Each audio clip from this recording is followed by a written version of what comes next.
آخر کار تانیہ زاویار کو حاصل کرنے میں کامیاب ہو جاتی ہے۔ ان دونوں کی شادی ہو جاتی ہے، جبکہ زاویار تانیہ اور باقی سب گھر والوں کے فورس کرنے پہ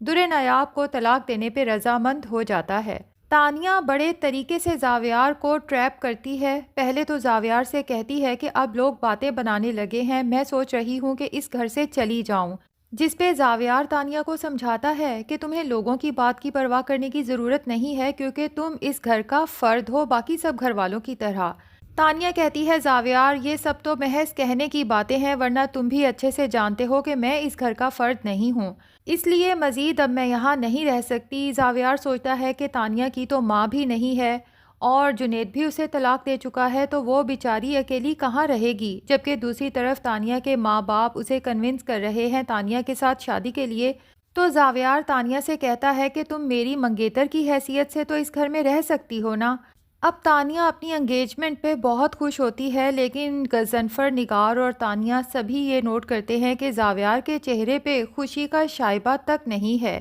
تو تانیہ کو ایک دفعہ پھر سے وہی ڈر لاحق ہو جاتا ہے کہ کہیں زاویار اس در نایاب کو تو مس نہیں کر رہا۔ زاویار سے اس کی اداسی کی وجہ پوچھنے کے ساتھ ساتھ یہ بھی کہہ دیتی ہے کہ زاویار ہم کوئی بچے تو نہیں ہیں اور ہم ایک دوسرے کو ہمیشہ سے جانتے بھی ہیں، تو بھلا منگنی کرنے کی کیا ضرورت تھی، ہمیں ڈائریکٹ شادی کر لینی چاہیے تھی۔ جس پہ زاویار کہتا ہے کہ تانیہ دراصل مجھے اس رشتے کو ایکسیپٹ کرنے کے لیے کچھ وقت چاہیے، اور میں حیدر کی طرف سے بھی بہت فکر مند ہوں، مجھے نہیں پتا کہ حیدر کا ہم دونوں کی شادی کے بعد کیا بنے گا۔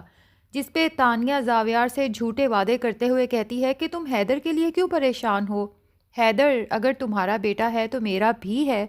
میں اس کی ماں سے بڑھ کے خیال رکھوں گی، اس لیے حیدر کی طرف سے تم بالکل بے فکر ہو جاؤ اور جتنی جلدی ہو سکتا ہے ہم دونوں کو شادی کر لینی چاہیے، کیونکہ حیدر کو اب ماں اور باپ دونوں کے پیار کی ضرورت ہے۔ زاویار بھی تانیہ کے اس ٹریپ میں آ کے اسے شادی کر لیتا ہے، لیکن شادی کے بعد تانیہ کے اصل رنگ نظر آتے ہیں اور آہستہ آہستہ زاویار کو پتہ چلتا ہے کہ تانیہ تو حیدر کا بالکل بھی خیال نہیں رکھتی، بلکہ شادی سے پہلے بھی حیدر سارا دن سرونٹ کوارٹر میں ہوتا تھا جمیلہ کے پاس، اور تانیہ صرف اسے اس وقت اٹھاتی تھی جب زاویار کو آفس سے واپس آنے کا وقت ہوتا تھا۔ زاویار کو افسوس ہوتا ہے کہ اس نے جلد بازی میں بہت غلط فیصلہ کر لیا، کیونکہ تانیہ کے ساتھ تو اس نے شادی ہی حیدر کے لیے کی تھی کہ حیدر کو ماں کا پیار ملے گا، اگر وہی نہیں مل رہا تو زاویار کا بھلا تانیہ میں کیا انٹرسٹ۔ تو یوں زاویار تانیہ سے بات کرنا، اس کو وقت دینا بالکل چھوڑ دیتا ہے، اپنا زیادہ تر وقت اپنے بیٹے حیدر کے ساتھ گزارتا ہے، اور تانیہ سے یہ بات برداشت نہیں ہوتی۔ اسے جتنی نفرت در نایاب سے تھی اتنی ہی نفرت اس کے بیٹے حیدر سے محسوس ہوتی ہے۔ اب شادی سے پہلے تک تو تانیہ غضنفر اور نگار کے سامنے بڑی بھیگی بلی بنی رہتی تھی، لیکن اب چونکہ اس کی شادی ہو چکی ہے اور اسے پتہ ہے کہ زاویار اسے طلاق نہیں دے سکتا، ورنہ وہ سوشل میڈیا پہ اس پورے خاندان کی ایسی بدنامی کرے گی کہ یہ لوگ کہیں منہ دکھانے کے قابل نہیں رہیں گے، اسی لیے ڈھٹائی سے غضنفر اور نگار سے کہتی ہے کہ میں اب حیدر کو مزید اس گھر میں برداشت نہیں کر سکتی، جہاں اس کی ماں ہے اسے بھی وہیں بھیج دیں، کیونکہ زاویار میرا شوہر ہے اور میں اپنے اور زاویار کے درمیان میں کسی کو بھی برداشت نہیں کر سکتی۔ غضنفر اور نگار تو تانیہ کے اس بدلاؤ کو دیکھ کر ہکا بکا رہ جاتے ہیں، اور غضنفر کو یاد آتا ہے کہ تانیہ کیسے حیدر کو ہر وقت اپنی گود میں اٹھائے پھرتی تھی، تو کیا وہ سب ڈرامہ تھا؟ اب غضنفر کو بھی پچھتاوا ہوتا ہے کہ اس نے تانیہ کو سمجھنے میں بہت تاخیر کر دی، اس کا بیٹا تو تانیہ کے ساتھ شادی کے لیے رضامند تھا ہی نہیں۔ غضنفر اور نگار نے زاویار پہ دباؤ ڈالا تانیہ کے ساتھ شادی کے لیے، اور اب اس تانیہ نے گھر کا ماحول عذاب بنا رکھا ہے۔ زاویار الگ اس سے پریشان ہے، غضنفر، نگار الگ اس سے پریشان ہیں۔ نگار سے تو اپنے بیٹے کی اداسی پریشانی دیکھی نہیں جاتی، اپنے شوہر سے کہتی ہے کہ پتہ نہیں کس کی نظر لگ گئی میرے بیٹے کی زندگی کو،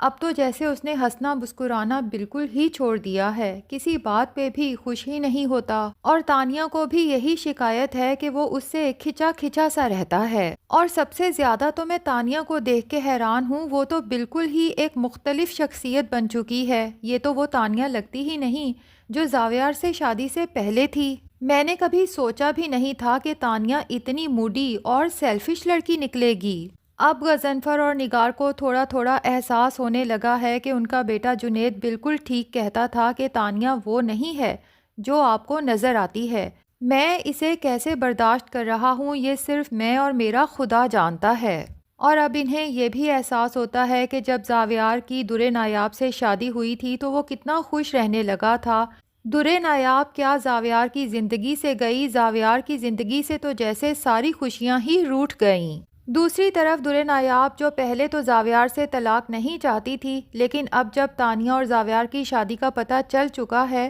تو اب جب در نایاب کے بھائی اور بھابھی خلا کے کیس کی بات کرتے ہیں تو در نایاب رضامند ہو جاتی ہے، اور خلا کے پیپرز جب زاویار کے گھر پہنچتے ہیں تو تانیہ اور زاویار کے پیرنٹس اس پہ پریشر ڈالتے ہیں کہ اب اس رشتے کو رکھنے کا کوئی جواز باقی نہیں ہے۔ زاویار جو در نایاب کو طلاق دینا تو نہیں چاہتا تھا، لیکن اپنے گھر والوں کے پریشر میں آ کے فائنلی اسے طلاق دینا ہی پڑتی ہے۔ اب خلا کے بعد در نایاب اپنے بھائی سے کہتی ہے کہ میں حیدر کی کسٹڈی کا کیس بھی کرنا چاہتی ہوں، جبکہ نعیم اسے ٹال دیتا ہے۔ ظاہر ہے کہ وہ اسے کیسے بتا سکتا ہے کہ بچے کی کسٹڈی کا کیس تو ہم واپس لے چکے ہیں، کیونکہ اس کے بدلے زاویار نے ہمیں 25 لاکھ کا چیک جو دیا ہے۔ اب جب در نایاب دیکھتی ہے کہ میرے بھائی اور بھابھی تو حیدر کی کسٹڈی کے کیس کی بات پر رضامند ہوتے ہی نہیں، تو وہ مجبوراً جنید سے کانٹیکٹ کرتی ہے اور اسے کہتی ہے کہ اللہ کے بعد آپ ہی میرا واحد سہارا ہیں جو مجھے میرے بیٹے حیدر سے ملوا سکتے ہیں۔ نگہت کو جب پتہ چلتا ہے کہ در نایاب نے جنید سے کانٹیکٹ کیا ہے حیدر کی کسٹڈی کے لیے تو وہ اپنے شوہر سے کہتی ہے کہ جلدی اس مصیبت سے جان چھڑائیں، ورنہ وہ 25 لاکھ ہمیں زاویار کو واپس دینا پڑیں گے۔ اسے بتا بھی تو نہیں سکتے کہ ہم حیدر کی کسٹڈی کا کیس واپس لینے کے لیے 25 لاکھ کا چیک وصول کر چکے ہیں زاویار سے۔ اب پہلے تو نگہت در نایاب پر اچھے خاصے الزامات لگاتی ہے کہ ابھی بھی تم یہی کہو گی کہ وہ تمہارا بھائی ہے،